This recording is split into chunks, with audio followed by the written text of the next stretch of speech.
Que le Seigneur te bénisse, que la grâce de Dieu t'inonde. Bien-aimé, je voudrais te dire, cet après-midi, tu dois lutter contre le découragement. Tu dois lutter contre le découragement. Tu dois lutter contre le découragement. Tu dois te lever et mettre le découragement à cap. Je sais que pour plusieurs, les choses ne sont pas comme on a voulu. Les choses ne se sont pas passées comme on a vu en début d'année. Mais ce n'est pas le moment de s'arrêter. Ce n'est pas le moment de s'abattre. La fin d'une année, bien aimé, j'ai l'habitude de le dire, ce n'est pas la fin d'une vie, ce n'est pas la fin d'une histoire. C'est certes un changement d'époque, on passe à autre chose, mais également Dieu reste le même. Son alliance parle, ses promesses sont toujours là et nous ne marchons pas selon notre temps, mais selon le temps de Dieu. Donc, quels que soient les échecs que tu as pu essuyer, les hontes que tu as pu essuyer, les déceptions que tu as pu essuyer tout au long de cette année, 2025, les choses qui ne se sont pas accomplies, les choses qui ne se sont pas manifestées comme tu as voulu. Et tu te retrouves maintenant dans une situation où tu ne sais plus où mettre la tête, tu es abattu, tu es découragé, tu veux plus vivre pour certains. Bien-aimé, je vais te dire, cet après-midi, tu dois lutter contre cette situation. Tu dois lutter contre le découragement parce qu'après le découragement, c'est la dépression, c'est les suicides, c'est toutes ces choses. Tu dois te lever et lutter contre le découragement. Le découragement peut frapper à nos portes au gré des circonstances néfastes des saisons. Nous devons y faire face, oui, et nous devons à un moment donné nous lever et rebondir. La parole de Dieu nous rappelle une chose, il y a un temps pour pleurer, il y a un temps pour rire. Il y a un temps pour pleurer, il y a un temps pour cesser de pleurer.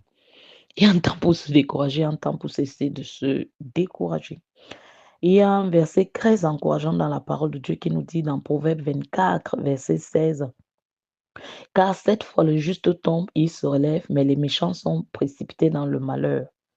Bien-aimé, d'après ce verset, nous voyons que le juste peut tomber, mais il se relève car en réalité, il a la capacité en lui pour le faire. Encore faut-il en être conscient. Oui, celui qui habite en toi, j'ai l'habitude de le dire, bien-aimé, celui qui habite en toi, enfant de Dieu, a connu des circonstances dures sur cette terre en tant qu'humain, mais il n'a pas abandonné la course. Il n'a pas abandonné sa mission, il n'a pas abandonné sa vision. Toi et moi, nous sommes sur terre de passage avec une mission, avec une course. Des tumultes arrivent, des situations bizarres arrivent. Oui, on s'abat, on pleure, mais on se lève, on essuie les larmes et on avance. Parce que celui qui habite en nous n'a pas abandonné, tu n'abandonnes pas. Je vais le dire et je le redirai encore et encore. Rappelle-toi de la nuit où Jésus va être livré. Bien-aimé, qu'est-ce qu'il a fait? Il s'est senti mal. Il a dû aller prier. Pendant qu'il est en train de prier, il dit, oh, mon Père, éloigne de moi cette coupe. Je n'en peux plus. Il était découragé. Je n'en peux plus. C'est plus grand que moi. C'est plus fort que moi. Je ne peux plus aller de l'avant. Éloigne de moi cette coupe. Oh, le grand Jésus qui est venu pour une très grande mission. Il a tout fait. Il a déjà tout fait. Mais à la dernière minute, il se sent mal. Il se sent las. Il veut tout laisser tomber. Mais il ne va pas laisser tomber. Il va continuer en prière, pas Seigneur, pas ce que je veux, mais que ta volonté soit faite. Il finit, il se retire, il trouve les disciples. Nous sommes dans Luc 22 et Matthieu 26. Il trouve les disciples endormis. Il dit, c'est pas le temps de dormir. C'est pas le temps de dormir. La chair est faible, mais l'esprit a d'enlever, vous priez. La tentation est grande. Après lui-même, il revient encore, il commence encore à prier, c'est je, ou cela c'est plus fort que moi, c'est je n'en peux plus, c'est je n'en peux plus, c'est plus fort que moi, c'est plus fort que moi. Éloigne de moi cette coupe, mais Seigneur, je ne m'appartiens plus, je paraphrase. Je ne m'appartiens plus, je ne fais pas ce que je veux. Et il n'a pas même pas demandé à Dieu la force d'aller devant, hein, d'aller de l'avant. Il a demandé à Dieu, et loin de moi de cette coupe, je n'en peux plus. Il a insisté, mais il finissait, Seigneur, pas ma volonté, que ta volonté soit faite. Et ce qui se passe, c'est que, troisième fois, le Seigneur va envoyer un ange qui va venir le fortifier et il va reprendre la course. Il va aller jusqu'au bout de sa mission, il va aller à la croix où il y aura l'échange divin, il va mourir pour toi et pour moi, prendre nos condamnations, nos malédictions, nos péchés, pour que nous soyons libres, pour que nous soyons sauvés, pour que nous soyons délivrés, pour que nous ayons la victoire. sur cette terre, nous qui, au jour d'aujourd'hui, ne nous soucions même pas de ce qu'il a fait à la croix pour nous. Il aurait bien pu se décourager, bien-aimé. Il aurait bien pu laisser tout tomber, mais il a refusé cela. Il a décidé d'avancer. Alors de qui es-tu fils? Qui est ton père? Qui est ton père? Qui est ton grand frère dans le Seigneur? C'est Jésus, non? Alors, si on suit les traces des aînés, est-ce qu'il a laissé tomber? Est-ce qu'il s'est suicidé? Est-ce qu'il a abandonné la mission? Est-ce qu'il a tout laissé tomber dans les moments difficiles? Dans les temps où tu te rends compte que tout va mal. Lis-moi Luc 22, lis Matthieu 26. Retire-toi, parle à Dieu, prie, bien-aimé. Qu'est-ce que le découragement? Le découragement est une perte d'énergie. C'est un abattement, une démoralisation. Cela a une mauvaise influence sur notre âme, sur nos pensées et sur notre humeur.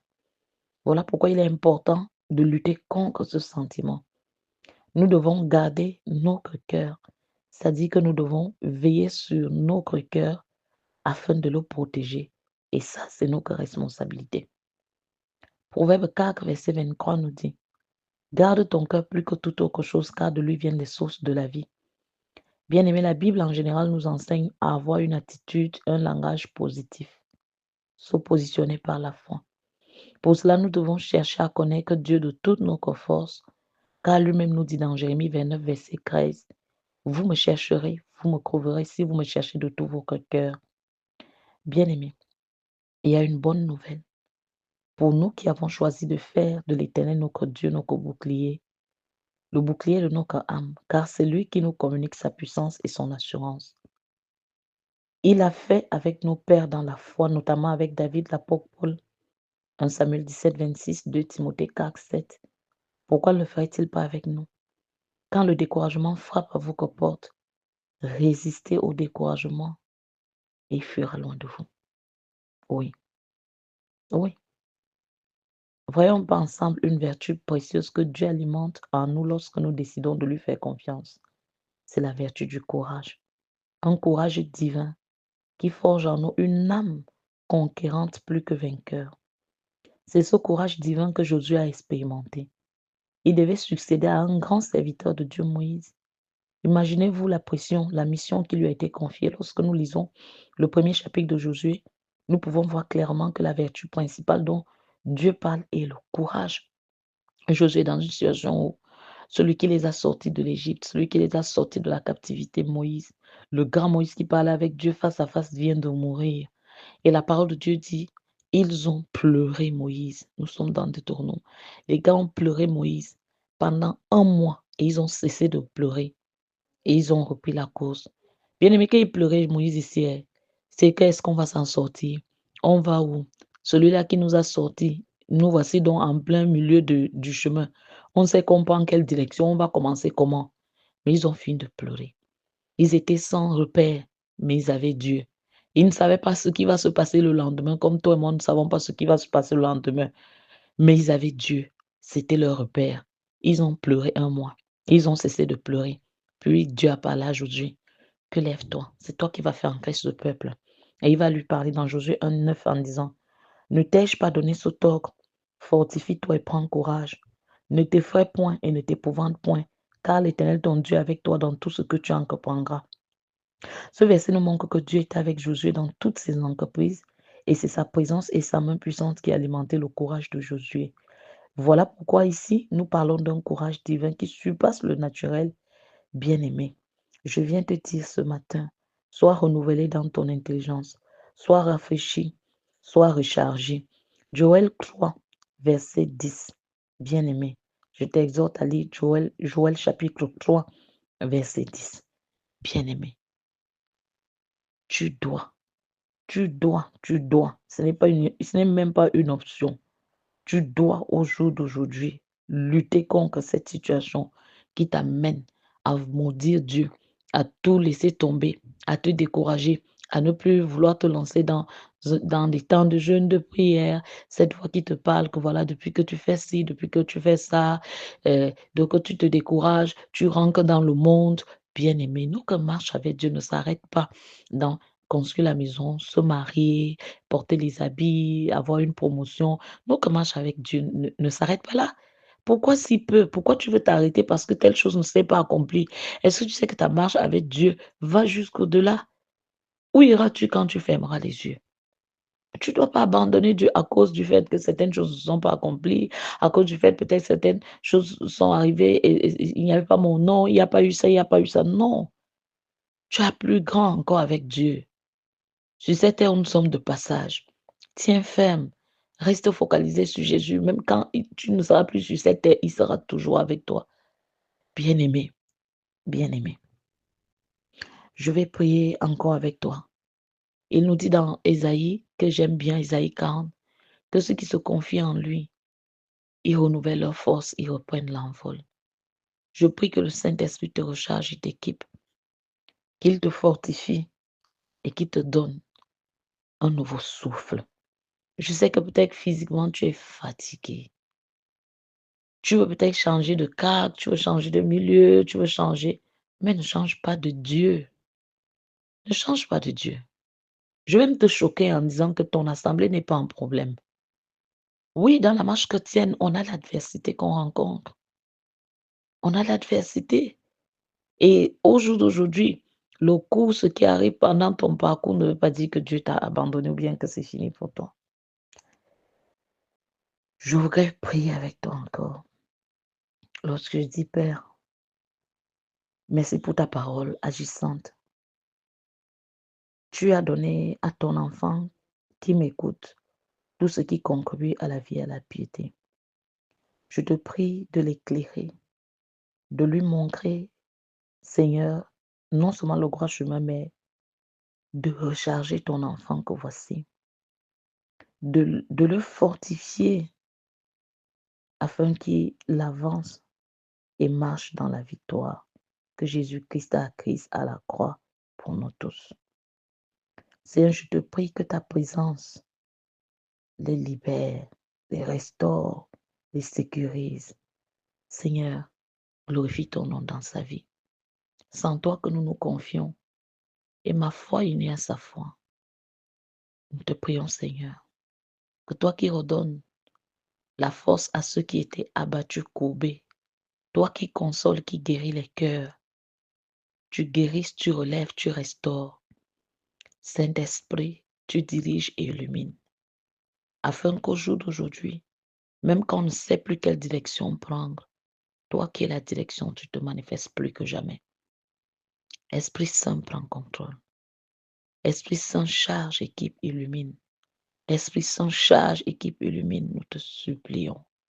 Manifeste ta grâce dans la vie de ton enfant que voici. Renouvelle ses forces. Renouvelle ses forces, sa confiance en toi. Saint-Esprit, prends pitié. Saint-Esprit, soutient et conduit. Je te prie pour ton enfant que voici, Seigneur, afin que tu le charges, afin que tu le charges, afin que tu le charges. Roué de coups d'humiliation, des situations non accomplies, des promesses non accomplies. Tu es notre accomplissement, tu es notre force. Tu redonnes la force, esprit de consolation. Tu recharges, esprit de force. Tu équipes et tu conduis, tu diriges, tu illumines, tu es la réponse à tout. Où ton enfant que voici cherche des réponses et ne trouve pas. Seigneur, tu lui réponds, tu lui parles, tu te relèves, tu te révèles et tu diriges plus que jamais ton peuple. Merci, Esprit du Dieu vivant, Esprit consolateur, Esprit de révélation, Esprit de force, Esprit de courage, Esprit de persévérance, Esprit de direction. Merci, enseignant par excellence. Merci de charger, merci de conduire, merci de nous fortifier. Dans le précieux nom de Jésus, nous disons Amen. Que le Seigneur te charge et t'équipe, que le Seigneur te bénisse et te conduise. Sois fortifié dans le nom de Jésus-Christ. Amen. Donc, nous continuons toujours sur, tu dois lutter contre le découragement. quelques clés, comment faire. Des fois, nous nous écartons des plans divins, ou bien nous comptons sur nos forces, sur les hommes, et le résultat n'est pas bon, et on sombre dans le doute et dans l'abattement. Des fois aussi, il y a le découragement qui surgit à force des difficultés et des souffrances dont on ne voit pas la fin. On a l'impression qu'on est dans un cycle qui ne s'arrête pas. On a comme l'impression que Dieu nous a oubliés dans notre désert. Ce désert est pourtant une étape incontournable durant laquelle nous sommes éprouvés au feu du creuset. Certaines personnes passent par des épreuves, épreuves sur épreuves, peuvent avoir raison. À un moment donné, tu perds courage, la foi prend un coup. Mais à un moment donné, quand on a compris que ces épreuves sont utiles à notre sanctification pour atteindre la statue parfaite de Christ, le découragement ne va pas durer parce qu'on apprend à renouveler nos forces en celui qui sait toutes choses. Et la parole de Dieu nous prévient continuellement à ce sujet. Il est dit par exemple, considérez comme un sujet de joie complète les diverses épreuves auxquelles vous pouvez être exposés, sachant que la mise à l'épreuve de votre foi produit la persévérance. Mais il faut que la persévérance accomplisse parfaitement sa tâche afin que vous soyez parfaitement qualifiés sans défaut et qu'il ne vous manque rien. Jacques 1, verset 2 à 4. Bien-aimés, Dieu nous a avertis qu'on aurait des difficultés, on aurait des tribulations. Il a pensé aussi à nous fortifier durant les périodes où les tribulations arrivent. Et il a prévu même qu'on s'en sorte, bien-aimés, parce qu'il a déjà vaincu le mal et il nous le rappelle. Donc, et il ne passera le temps de dire courage, courage, courage. Tout ce que tu vas entendre là, courage, relève-toi. Cette fois, le juste tombe, cette fois, il se relève. Bien-aimé, on a déjà eu, chacun d'entre nous a été frappé à vivre des coups très durs et à un moment donné, on n'a même pas su qu'on allait s'en sortir, mais on a vu non seulement la main de Dieu, on a refusé de mourir, on a refusé de s'abattre, on a refusé de renier Dieu. Bien-aimé, j'avoue, moi-même, plus d'une fois, j'ai déjà été découragée. Oui, j'ai déjà été découragée plus d'une fois, mais je ne me suis pas levée pour commencer à insulter Dieu, maudire Dieu ou abandonner Dieu. Non, non. Le Dieu que je sers, que nous vous prêchons, travaillera toujours à te relever, travaille toujours à manifester sa puissance dans ta vie. Bien-aimé, je voudrais juste te donner quelques, si on peut dire, clés, quelques clés, si on peut appeler ça ainsi, que tu peux utiliser pour lutter contre le découragement. Premièrement, il faut obéir à Dieu. Il faut obéir à Dieu. Dieu bénit ceux qui obéissent à ses commandements. Ésaïe 48, verset 18. Et le mot obéissance fait, euh, dans plus d'une version, nous parle, le mot obéissance nous parle de la soumission. Obéissance, c'est aussi la soumission.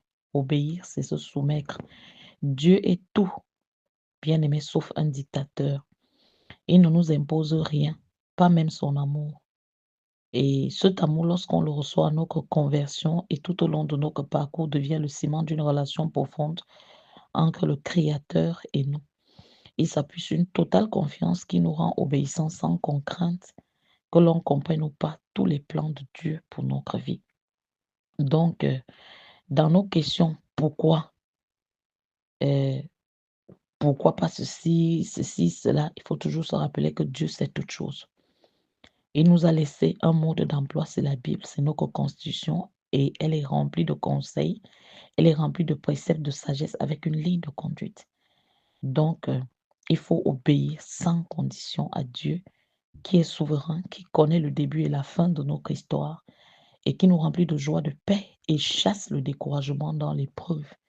parce qu'il est celui qui te relève, il est celui qui te parle, il est celui qui te console. Donc, lorsque tu passes par des situations très difficiles, on ne t'interdit pas de pleurer, on ne t'interdit pas de gémir, de crier, mais il y a à un moment donné, tu t'arrêtes et tu poses des questions à Dieu. Seigneur, est-ce qu'il y a des zones d'ombre dans ma vie? Est-ce qu'il y a des péchés dont je ne suis pas consciente? Des choses que tu m'as demandé à faire et que je n'ai pas faites? T'ai-je désobéi? T'ai-je offensé? T'ai-je attristé? Sinon, Seigneur, pardonne-moi, montre-moi où je suis tombée. Parce que la nature humaine fait que quand quelque chose arrive, on passe le temps, on pointe le doigt sur tel, sur tel, sur tel qui n'a pas fait. Mais à quel endroit moi je suis tombée afin de revenir dans les voies de Dieu? Et c'est la première clé. L'obéissance, la soumission à Dieu. Toi-même, est-ce que ta vie est alignée avec Dieu? Est-ce que tu vis ta vie en disant comme tu veux et Dieu est ton petit garçon de course? Ou bien tu es vraiment aligné dans la parole, tu as abandonné à Dieu? Tu te recouvres au jour d'aujourd'hui que voilà, tu sais très bien que Dieu ne veut pas le rapport sexuel avant le mariage. Mais tu te retrouves dans une société, tu dis: «Voici au jour d'aujourd'hui, Dieu voit, Dieu comprend» et tu te lances dans le rapport sexuel en désordre. Tu commences à vivre une vie que Dieu n'acclame pas. Quand le sida arrive, tu dis: «Voilà, Seigneur, qu'est-ce qui m'est arrivé?» et tout. Mais attends, est-ce que tu as marché dans les voies de Dieu? Est-ce que tu obéis à Dieu? La parole de Dieu nous dit: «Ne vous conformez pas au siècle présent». Nous savons que c'est pas facile. Quand tu étais, par exemple, en Afrique, comme je causais avec certains hier, quand tu étais en Afrique, tu te comportais tellement bien, tu avais la crainte révérentielle, la crainte de Dieu, mais dès que tu as traversé, que tu as pris l'avion, tu t'es retrouvé, tu dis: «Voilà, si jusqu'à mes 20 ans, je suis encore vierge, je suis une vieille fille», alors tu commences à faire comme tout le monde. Tu perds ta virginité, tu insultes les parents, tu es à gauche, à droite, tu vis une vie de débauche et quand le chaos arrive, tu accuses Dieu. Non, bien-aimé, revoyons nos voies, revoyons nos manières de vivre. Dieu est le même en Afrique, en Asie, en Amérique, en Europe, il est le même. C'est la même parole, la même Bible. Sanctifie-toi, vis dans la sanctification. Pense à l'éternité. Deuxième chose, lorsque tu passes par le découragement, bien-aimé, je vais te dire, il faut regarder uniquement à Dieu. Fixe les yeux sur Dieu. C'est aussi porter ton regard sur lui uniquement. Ne regarde pas ailleurs, bien-aimé. Si tu passes le temps à regarder la situation par laquelle tu passes lorsque tu es dans le trouble, tu vas te noyer.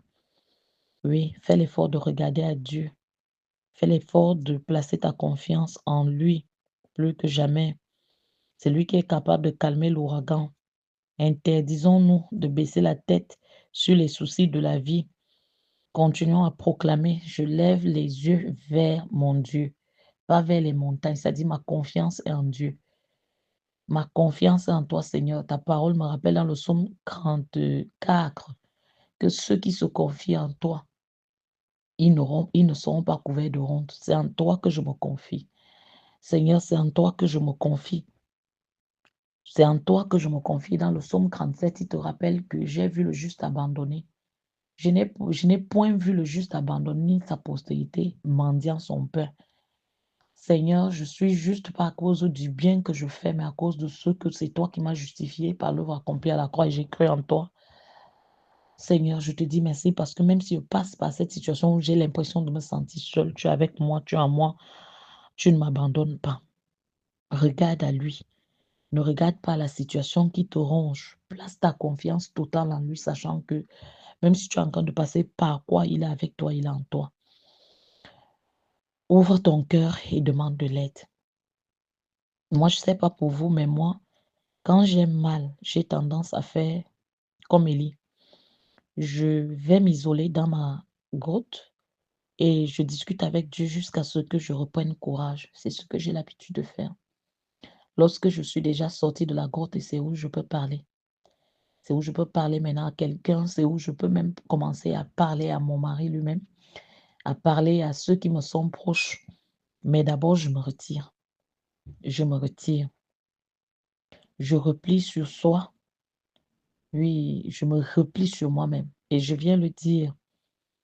Et quand je dis je me replie sur moi-même, c'est que attends, peut-être je parle mal. Je ne m'abandonne pas moi-même, que je chasse les gens tout autour de moi. Non, non. Je me retire one to one avec Dieu. Voilà. Je me retire one to one avec mon Dieu. Que Seigneur, qu'est-ce qui n'a pas marché? Seigneur, qu'est-ce qui ne va pas? Seigneur, j'ai besoin de force. Seigneur, relève-moi. Seigneur, je sais que tu es là. Je sais que tu ne m'as jamais abandonné. C'est pas maintenant.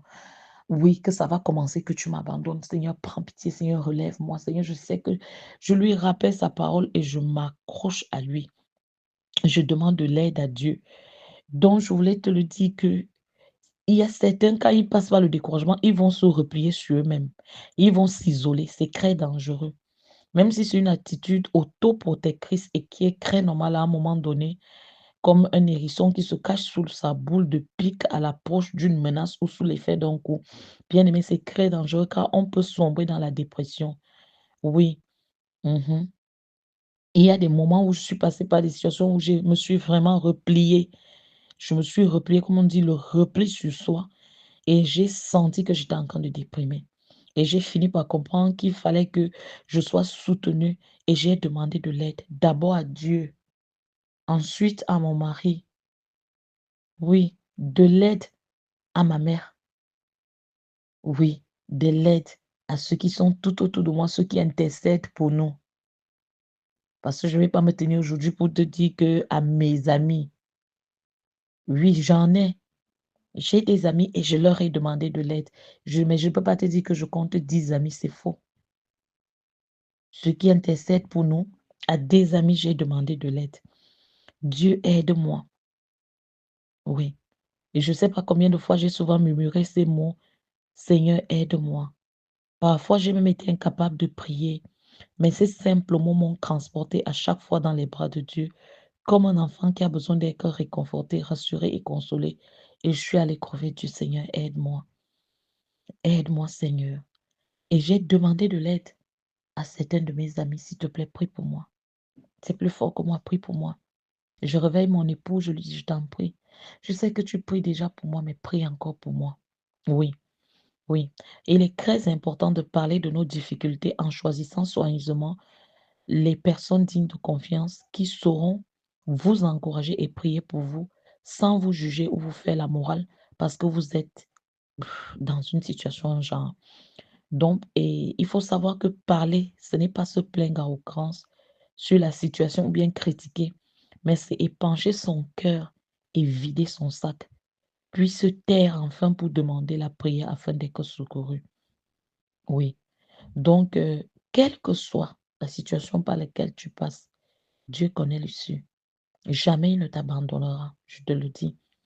Dieu nous dit fortifie-toi et prends courage. Et il nous envoie son esprit pour être fortifié et encouragé. Donc, je pense que lorsque je te parle en te disant que tu dois lutter contre le découragement, là, tu as déjà quelques astuces, quelques clés. Élève-toi, essaye de les appliquer. Et le Seigneur Jésus-Christ nous a dit, je vous laisse pas seul. Je vous laisse le Saint-Esprit. Je vous laisse le Saint-Esprit. Il est ton consolateur, il est ton compagnon, il est en toi, avec toi. Que le Seigneur te bénisse. Shalom.